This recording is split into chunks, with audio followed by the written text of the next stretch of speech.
Imagine taking a crucial Zoom call, closing a massive deal, or even just streaming your favorite show not from your home office, but from a boat, bobbing gently in the vast open ocean. Sounds like science fiction, right? For years, the idea of truly working remotely from the sea was a pipe dream, plagued by terrible internet that made dial-up seem like fiber optics. But then came Starlink Maritime, promising to change everything. I've spent months putting it to the ultimate test, bouncing between different ships, from a small catamaran crossing the Caribbean to a larger research vessel in the North Atlantic. Can it really transform how we work and live, or is it just another expensive gimmick? Stick around because I'm about to tell you everything I found out, including the surprising truth about those mid-ocean Zoom calls. The world of work changed dramatically over the last few years, pushing the boundaries of what remote truly means.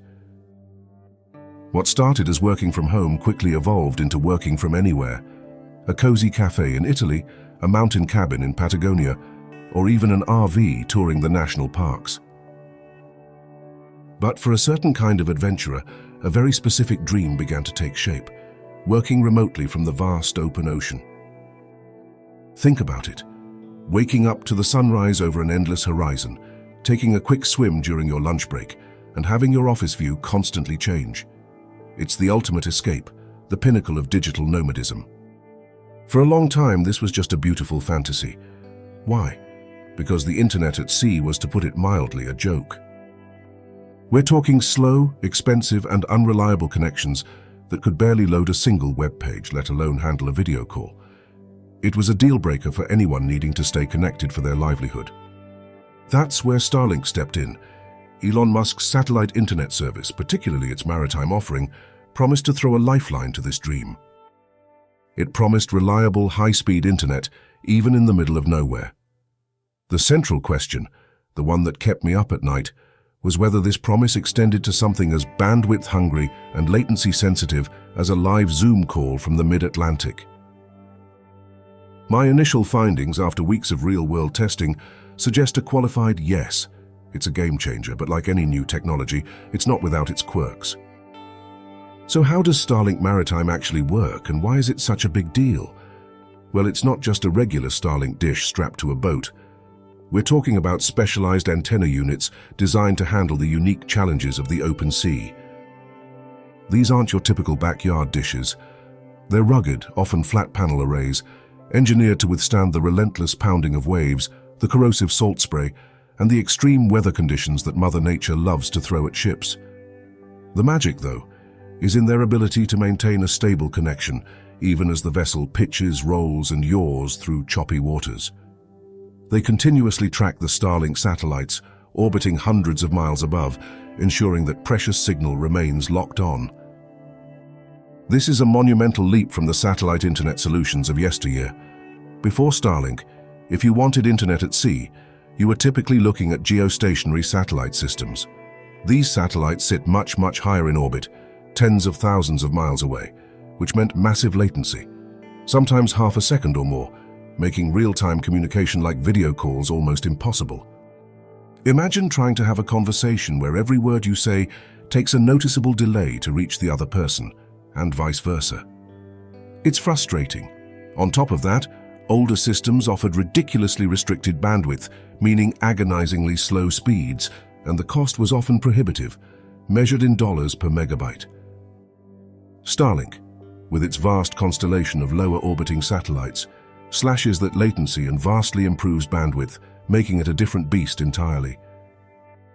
It's not just digital nomads or remote workers testing this out. I've seen recreational boaters finally able to stay in touch with family, commercial fishing fleets optimizing their operations, and even research ships sending back real-time data from remote locations.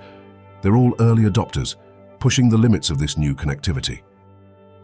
My journey with Starlink Maritime began on a relatively calm catamaran charter through the Caribbean. This was my soft launch, my toe-in-the-water moment. The setup was fairly straightforward. The dish was mounted, powered up, and within minutes we had internet. My first test was simple: browsing. Websites loaded instantly, just like at home. Next, streaming. Netflix, YouTube, all working flawlessly. I was able to stream a 4K movie without a single buffer, which, for anyone who's ever tried to get internet on a boat, feels like a minor miracle. The real test, though, was the video call. I set up a Zoom meeting with a colleague back on land, specifically choosing a time when our boat was cruising between islands, not tied up to a dock. The call connected smoothly. My colleague's video was crisp, my audio clear, and crucially, the lag was almost imperceptible. We chatted for a good 30 minutes, sharing screens, reviewing documents. It felt normal, utterly, unbelievably normal. This initial experience was incredibly encouraging. It wasn't just about email or social media. This was about maintaining a professional workflow, being able to engage in demanding online activities like real-time collaboration and presentations.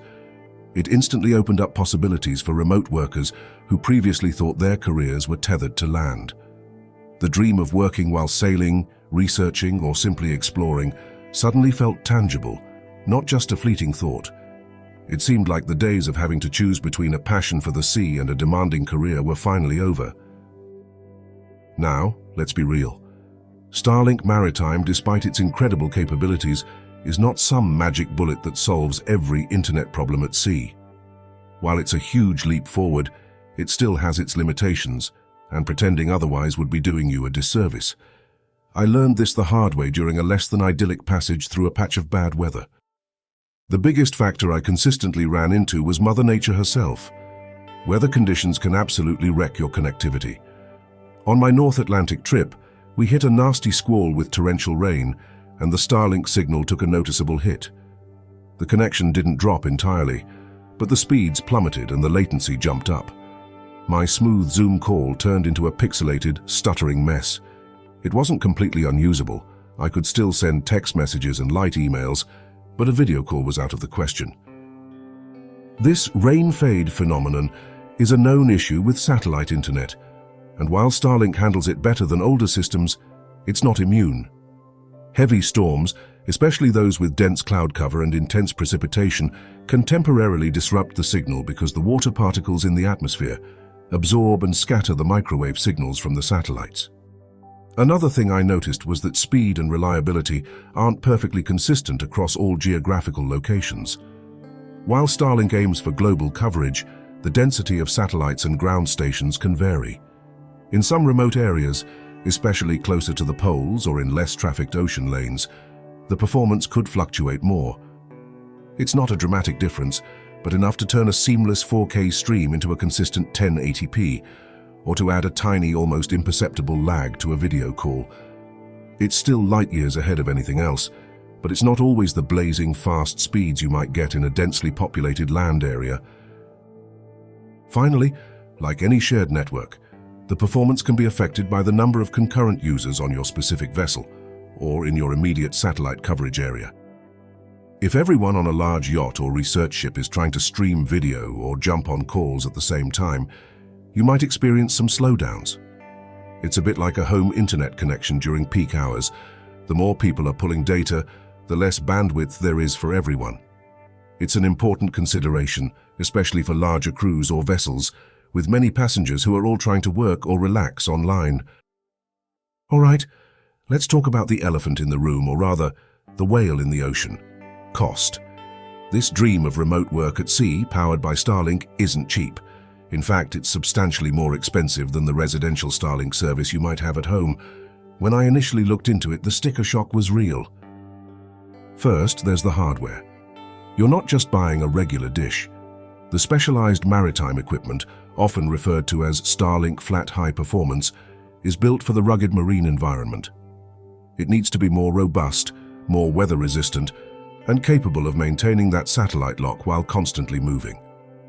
This specialized engineering comes at a premium. The equipment costs hundreds, sometimes thousands of dollars more than the standard residential kit.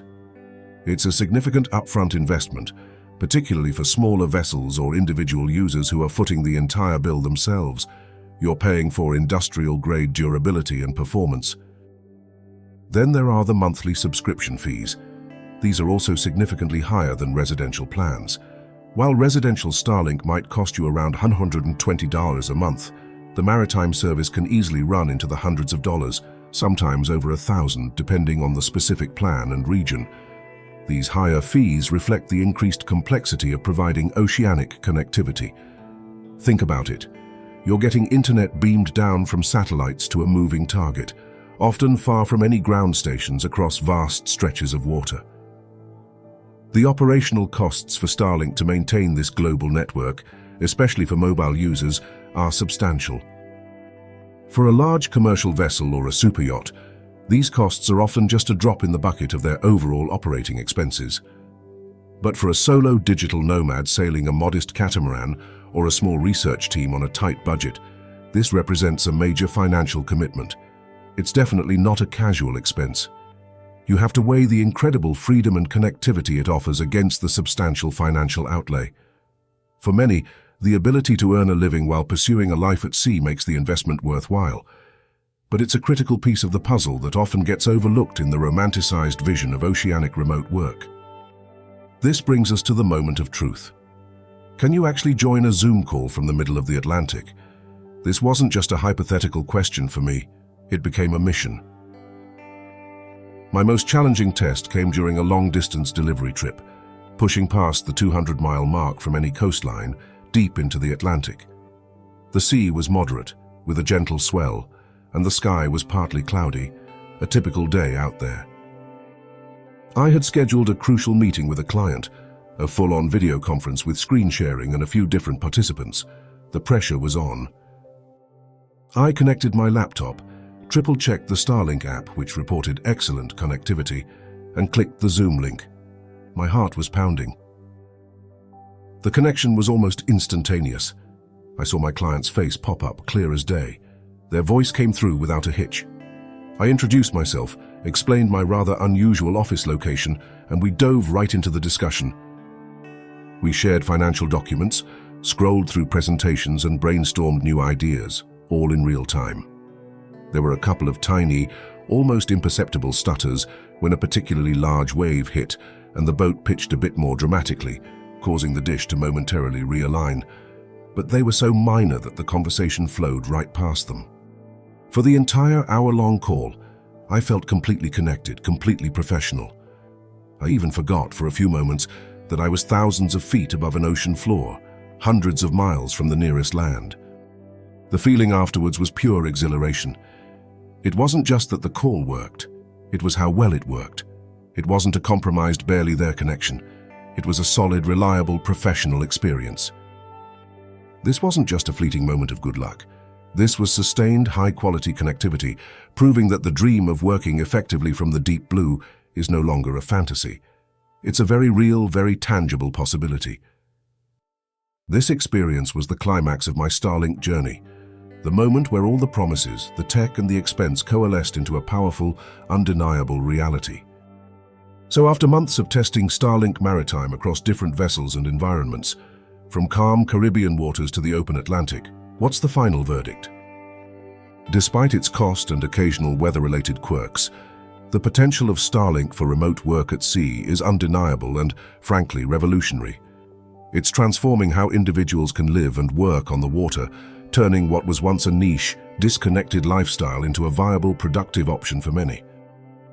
This isn't just about making a video call. It's about enabling a whole new era of digital nomadism afloat. It's about artists creating in remote anchorages, researchers collaborating from expedition vessels, and entrepreneurs managing their businesses from their sailboats. The dream of seamless Zoom calls from the middle of the ocean, once a subject of skeptical whispers, is not just evolving into a tangible possibility, but for many, it's already their daily reality. It's opening up exciting opportunities for those who've always yearned for an unconventional life, proving that you don't have to choose between a thriving career and a life of adventure. The future of remote work isn't just anywhere, it's increasingly becoming afloat. If you want to dive deeper into the specific setups I used, or hear more about life working from the waves, make sure to check out my next video popping up on your screen right now.